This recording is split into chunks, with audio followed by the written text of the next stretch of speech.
اس میں فضیلت سورہ فاتحہ ہے۔ تو کچھ فضائل تو میں نے کل کے درس میں بیان کیا اور کچھ آج بیان کرنا چاہتا ہوں۔ کسی سورت کے نام ایک سورہ شفا بھی ہے، یعنی سورہ فاتحہ کو سورہ شفا بھی کہا جاتے ہیں، کیونکہ اس کے ذریعے سے جو بھی چیز دم کر لیتے تو رب العالمین ٹھیک کرتے ہیں۔ شفاء من کل داء، اس میں شفا ہے ہر بیماری سے۔ ابو سعید خدری رضی اللہ عنہ پر باتیں ہیں کہ ہم ایک سفر میں تھے تو ایک دیہات میں ہم پہنچے، تو اسی دیہات کے لوگوں نے ہمارے مہمان نوازی سے انکار کیا، تو اتفاقاً وہاں کے جو سردار تھے بچھو نے کاٹا۔ ان سید ھذا الحی قد لدغ، یعنی وہ بچھو نے کاٹا۔ تو ان لوگوں نے اس کی قسم علاج وغیرہ کیا، اس زمانے کے جو مطابق جو علاج تھے وہ کیا، لیکن اس سے آرام اس کو نہیں ملے۔ بعض لوگوں پر یہ جو بچھو ہے وہ اس کا زہر بہت زیادہ سخت ہوتا ہے، بہت زیادہ تکلیف دے دیتے ہیں۔ تو ان لوگوں نے آپس میں مشورہ کیا کہ وہاں پر جو مسافر لوگ آئے ہیں تو وہاں پہ معلوم کرنا چاہیے کہ وہاں پر کوئی دم وغیرہ کرنے والا ہوں گے، یا اس کے پاس کوئی دوا وغیرہ کوئی علاج وغیرہ ہوں گے۔ تو آ کر کے اور اس سے سوال کیا، فہل من رائق، یعنی تم میں سے کوئی دم پھونکنے والا ہے کہ ہمارے سید پر اور ہمارے سردار پر کوئی دم وغیرہ کرے؟ تو ابو سعید خدری رضی اللہ عنہ فرماتے کہ ہم نے اس کے ساتھ 30 بکریوں پر وہ بات کی کہ ہم وہ دم کر لیں گے، لیکن اسی شرط پر کہ آپ ہمیں 30 بکریاں دیں گے۔ تو اس نے کہا ٹھیک ہے، آپ کو ہم 30 بکریاں دیں گے اگر اللہ نے اس کو صحت دی۔ تو جیسے ہم نے دم کیا، سورہ فاتحہ کے ذریعے سے ہم نے جب دم کیا تو اللہ نے اسی بندہ کو صحت دی۔ تو پھر وہ بکریاں ہمارے پاس تو تھی، تو وہ فرمائے لقد اخذ بکتاب اللہ اجرا، ہم نے تو اللہ کی کتاب پر وہ مزدوری لیا، تو کیا یہ ہمارے لیے جائز ہے ناجائز ہے؟ تو صحابہ کرام میں یہ کام تھے کہ جب بھی کوئی مسئلہ پیش آ جاتے تو اس پہ وہ پہلے وہ پیغامبر سے پوچھتے تھے۔ ان بکریوں کو اس نے ذبح نہیں کیا اور آپس میں تقسیم بھی نہیں کیا۔ تو آ کر رسول اللہ صلی اللہ علیہ وسلم سے سوال کیا کہ رسول اللہ، ہم نے ایسے وہ ایک سردار تھے اور ہم نے دم کیا، اس نے وہ کھانا ہمیں نہیں کھلایا، اور اس کے بدلے میں جب ہم نے دم کر کے تو اس کو جب صحت ملے تو 30 بکریاں وغیرہ دی۔ تو رسول اللہ صلی اللہ علیہ وسلم نے فرمایا ان حق ما اخذتم اجرا کتاب اللہ، جو تم لوگوں نے جو اجر لیا ہے اللہ کی کتاب کے بدلے میں دیا، یہ تو بہت اچھا ہے، میرے لیے بھی اس میں کچھ حصہ دے۔ اسی طرح زید رضی اللہ عنہ کے چاچا کے بارے میں بھی ایسے ایک حدیث مروی ہے کہ اس نے ایک پاگل کو دم کیا۔ ماتوہ اسی بندہ کو کہا جاتا ہے جس وقت کچھ وقت اس کا دماغ ٹھیک ہوتے اور کچھ وقت بگڑ جاتے۔ تو ایسے بندہ زید کے چاچا نے وہ دم کیا سورہ فاتحہ کے ذریعے سے، تو اللہ نے اس کو صحت دی۔ تو رسول اللہ صلی اللہ علیہ وسلم نے فرمایا وما ادراک انہ رقیٰ، آپ کو کس نے بتایا کہ سورہ فاتحہ یہ دم ہے؟ تو گویا کہ یہ صورت یہ دم کی صورت ہے، اس پر جو چیز آپ دم کر لیتے تو رب العالمین اس کو صحت دے دیتے۔ ان کے فضائل میں سے ایک فضیلت یہ ہے کہ اس کے بہت زیادہ نام ہے۔ قرآن کریم کی بعض صورت ایسے ہے کہ جس کے بعضوں کے نام 2 ہے، 3 ہے، 4 ہے، 5 ہے، اور بعض صورت ایسے ہے کہ اس کا ایک ہی نام ہے۔ تو یہ مسلم قاعدہ ہے کہ کثرت الاسماء تدل علی فضیلتہ و شرافتہ، ایک چیز کی جو زیادہ نام ہے تو یہ اس بات کی دلیل ہے کہ یہ بہت زیادہ فضیلت والا ہے اور بہت زیادہ شرافت والا ہے۔ جیسے اللہ تبارک و تعالیٰ کے بہت زیادہ نام ہیں، نبی علیہ الصلوۃ والسلام کے بہت زیادہ نام ہیں، قرآن کریم کے بہت زیادہ نام ہیں، قیامت کی جو چیز سے بندوں کو خوف لگتے ہیں تو اسی کی بھی بہت زیادہ نام ہوتے ہیں۔ قیامت دیکھو، عربوں کی جو چیز محبوب ہوتے ہیں جیسے شیر، اسد، تو اسد کے بہت زیادہ نام، 1000 تک اس کے نام ہیں۔ تلوار یہ محبوب ترین چیز تھی وہ عربوں کے، تو تلوار کے بہت زیادہ نام ہیں۔ شراب اس کی مرغوب ترین چیز تھی تو شرابوں کے بہت زیادہ نام ہیں۔ تو جس چیز کے نام زیادہ ہے وہ دلالت کرتے ہیں اس کی فضیلت اور اس کی شرافت پر۔ تو سورہ فاتحہ کی بھی امام قرطبی رحمہ اللہ نے 10 سے 12 تک اس کے نام نقل کیا ہے۔ جلال الدین سیوطی نے اتقان میں وہ سورہ فاتحہ کے تقریباً 25 نام نقل کیا ہے۔ تو اس کا ایک نام فاتحہ ہے، فاتحہ فتح سے ہے، تو چونکہ اس کی بھی قرآن کریم میں اس سے شروع ہو جاتے ہیں، فتح کھولنے کو کہا جاتے ہیں، ابتدا کو کہا جاتے ہیں، اور ظاہر ہے کہ قرآن کریم کی ابتدا میں سورہ فاتحہ ہے، نماز کی ابتدا میں سورہ فاتحہ ہے، خطبہ وغیرہ جو لوگ شروع کر لیتے ہیں تو الحمدللہ سے وہ شروع کر لیتے ہیں۔ دوسرا نام سورہ الحمد بھی ہے، اسی صورت فاتحہ کے دوسرے نام سورہ حمد ہے، کیونکہ اس میں حمد موجود ہے۔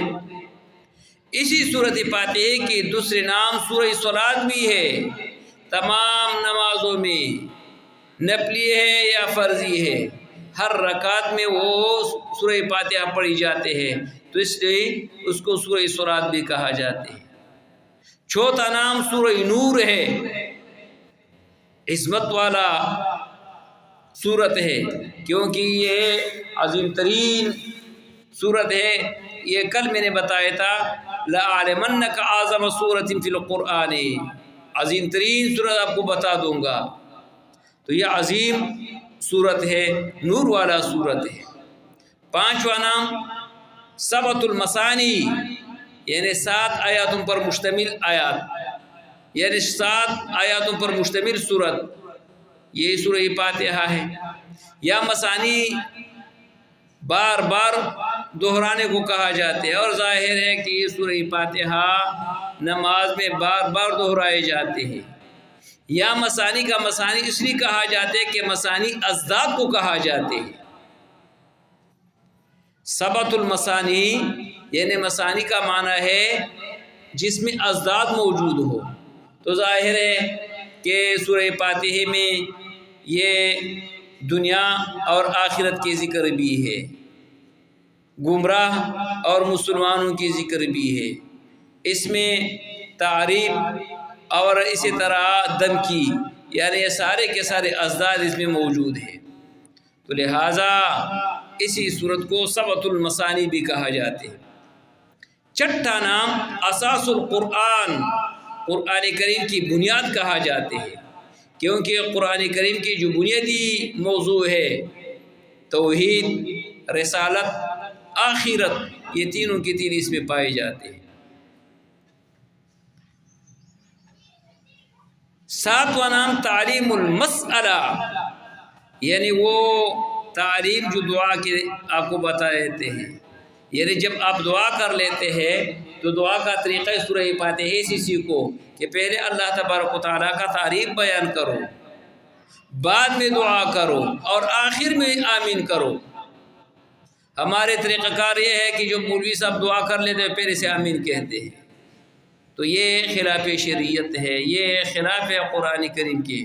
آمین آخر میں ہے، جب آپ آمین کر لیتے ہیں تو آمین آخر میں ہے، پہلے رب العالمین کا صفات بیان کریں، صفاتوں کے بعد اپنے دعا کرے تو وہ دعا قبول ہو جاتے ہیں۔ تو یہ تعلیم المسئلہ، اسی صورت کا 7واں نام تعلیم المسئلہ ہے۔ 8واں نام سورہ شفا ہے۔ 9واں نام سورہ شکر ہے۔ 10واں نام سورۃ القرآن العظیم، سورۃ القرآن العظیم، یہ قرآن عظیم اس کو کہا جاتے ہیں۔ 11واں نام سورۃ الرقیہ، دم والا سورت۔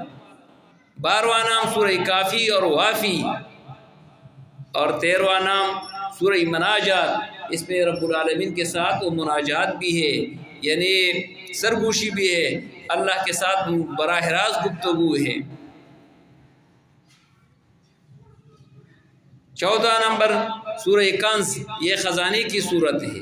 15واں نام یہ سورہ وقایہ ہے، یعنی بچاؤ کی صورت ہے۔ اس کا ایک اور نام ام الکتاب بھی ہے، ام القرآن بھی ہے، یعنی اسی صورت کی ایک نام ام القرآن اور ام الکتاب بھی ہے۔ یہ قرآن کریم کی ماں ہے، یہ تمام کتبوں کی ماں ہے، ام الکتاب۔ حسن بصری رحمہ اللہ سے ایک اثر مروی ہے جو ابن ماجہ نے نقل کیا ہے کہ اللہ تبارک و تعالی نے 124 صحیفے نازل کیا۔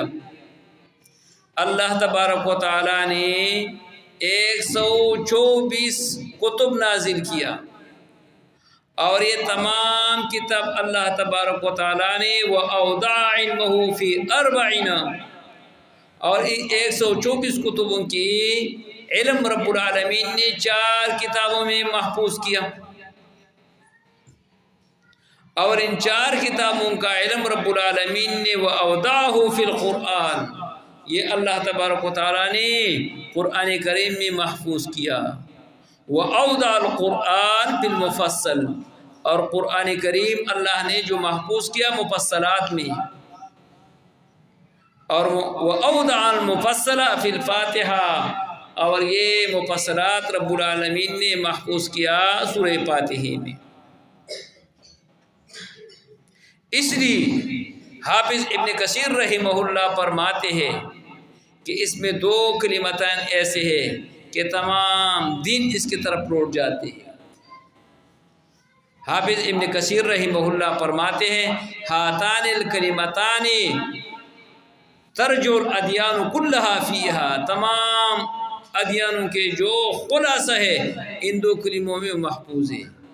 وہ کون سے ہیں؟ ایاک نعبد و ایاک نستعین، اے اللہ آپ کی ہم خاص آپ کی عبادت بھی کرنے اور آپ ہی سے وہ مدد مانگنی ہے، کیونکہ والعبادت کلھا وحدہ بالتوحید، یعنی استعانت میں ہے اور مدد میں ہے اور عبادت میں ہے۔ تمام عبادت سارے کے سارے اللہ واحد لا شریک میں ہے، اور تمام دن استعانت من اللہ میں ہے۔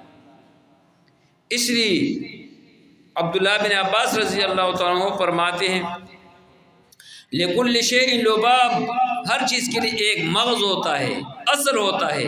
وَلُبَابُ الْقُرْآنِ الْحَوَامِمِ سَبْعَةٌ، یعنی قرآن کریم کے جو لباب ہے وہ حوامیم 7 میں ہے، اور حوامیم 7 کی جو لباب ہے وہ سورہ فاتحہ میں ہے۔ اس لیے امام دارمی رحمہ اللہ وہ فرماتے ہیں کہ جو فاتحہ کتاب کے یہ شفا ہے من کل داء۔ امام قرطبی رحمہ اللہ فرماتے ہیں تمام قرآن کریم یہ محفوظ ہے فاتحہ میں، تمام قرآن کریم محفوظ ہے سورہ فاتحہ میں۔ اس لیے رسول اللہ صلی اللہ علیہ وسلم نے اس بنا پر یہ فرمایا لا صلاۃ لمن لم یقرأ بأم القرآن، اسی بندے کی نماز نہیں ہے جس نے ام القرآن نہیں پڑھی۔ ایک روایت میں ام الکتاب، تو یہ ام القرآن اور ام الکتاب احادیث میں محفوظ ہے، لہٰذا سورہ فاتحہ کا ایک نام ہے القرآن، یہ ماں ہے قرآن کریم کی، یہ ماں ہے کتاب اللہ کے، لہٰذا یہ نام خود رسول اللہ صلی اللہ علیہ وسلم نے دیا۔ یہ فضائل سورہ فاتحہ